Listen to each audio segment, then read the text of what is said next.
नारद जी ने श्री हरि को श्राप क्यों दिया, जानते हैं छोटी सी कहानी में, बड़ा मजा आएगा सुनना जरूर। बहुत समय पहले की बात है, नारद जी तीनों लोग में घूम घूम के और सबके सामने अपने ब्रह्मचारी व्रत का बखान कर रहे थे। भगवान भोलेनाथ जी को भी बताते हैं और भगवान श्री हरि के सामने भी पहुंच के अपने बारे में खूब डींगे मारते हैं कि मेरा जो ब्रह्मचारी का व्रत है वो कोई तोड़ ही नहीं सकता। अब भगवान श्री हरि वो कहते हैं इनको तो घमंड हो गया है, इनका घमंड तोड़ते हैं, उनको सबक सिखाते हैं। भगवान श्री हरि हैं वो विष्णु मोहिनी जी का रूप धारण करके और नारद जी के सामने प्रकट हो जाते हैं। और नारद जी उनकी रूप देख के वो तो बेचारे वहीं के लट्टू, अब भागते हुए श्री हरि के सामने पहुंचते कि प्रभु कुछ भी करिए, आपके जो सुंदर रूप है उनमें से कोई एक रूप मुझे प्रदान कर दीजिए। तो श्री हरि कहते सोच दीजिए नारद जी, पछतावा ना करना पड़े आपको। कहता नहीं प्रभु आप बस दे दीजिए मुझे, और मुझे वो मोहिनी से शादी करनी है, आप मुझे सुंदर बना दीजिए, अपना कोई रूप एक मुझे प्रदान कर दो। भगवान कहते ठीक है तथास्तु। आप नारद जी तो चल पड़े सुंदर रूप लेके। वो भूल चुके थे भगवान श्री हरि का एक रूप वानर का भी है।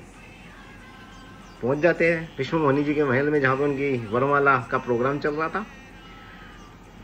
अब सब महल में जैसे घुसते हैं और सब ठाके मारना शुरू कि अरे ये कैसा प्राणी है और ये वो है फलाना ढिमक। और मोहिनी जी भी देखती हैं और मोहिनी जी कहती है ये कैसा विचित्र प्राणी है, वो भी खूब हंसती है लेकिन वरमाला लो तो नहीं पहनाती। इतने में क्या प्रभु श्री हरि उनके सामने प्रकट हो जाते हैं। अब मोहिनी जी क्या करती हैं, प्रभु श्री हरि के वरमाला डाल देती है। यह देख के नारद जी को बहुत क्रोध आता है, बहुत क्रोध में जल जाते हैं वो। अब इतना क्रोध आता है कि वो गुस्से में आके प्रभु श्री हरि को श्राप देते कि भगवान जैसे मैं इस महिला के वियोग में अब जल रहा हूं, ऐसे ही आप पृथ्वी लोक में अपने साथी के लिए वियोग में पछताएंगे। अब श्री हरि के ऊपर श्राप तो दे दिया नारद जी ने। अब नारद जी का जब क्रोध शांत हुआ, उनको अपनी गलती का एहसास हो गया कि हे भगवान ये मैंने क्या अनर्थ कर दिया कि मैंने आपको श्राप दे दिया। अब वो श्राप वापस हो नहीं सकता था। तो यही चीज है जो रामायण में दिखाया गया है।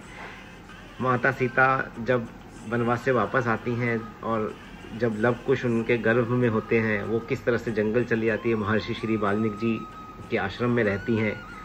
वो जो समय होता है वो उनके वियोग में प्रभु श्री राम जमीन पे लेटते हैं और फिर जो अंत में है वो माता का जो एक परछाई है वो अग्नि में समा जाती है। और इसी को आगे एक छोटी स्टोरी आपको मैं कल और बताऊंगा।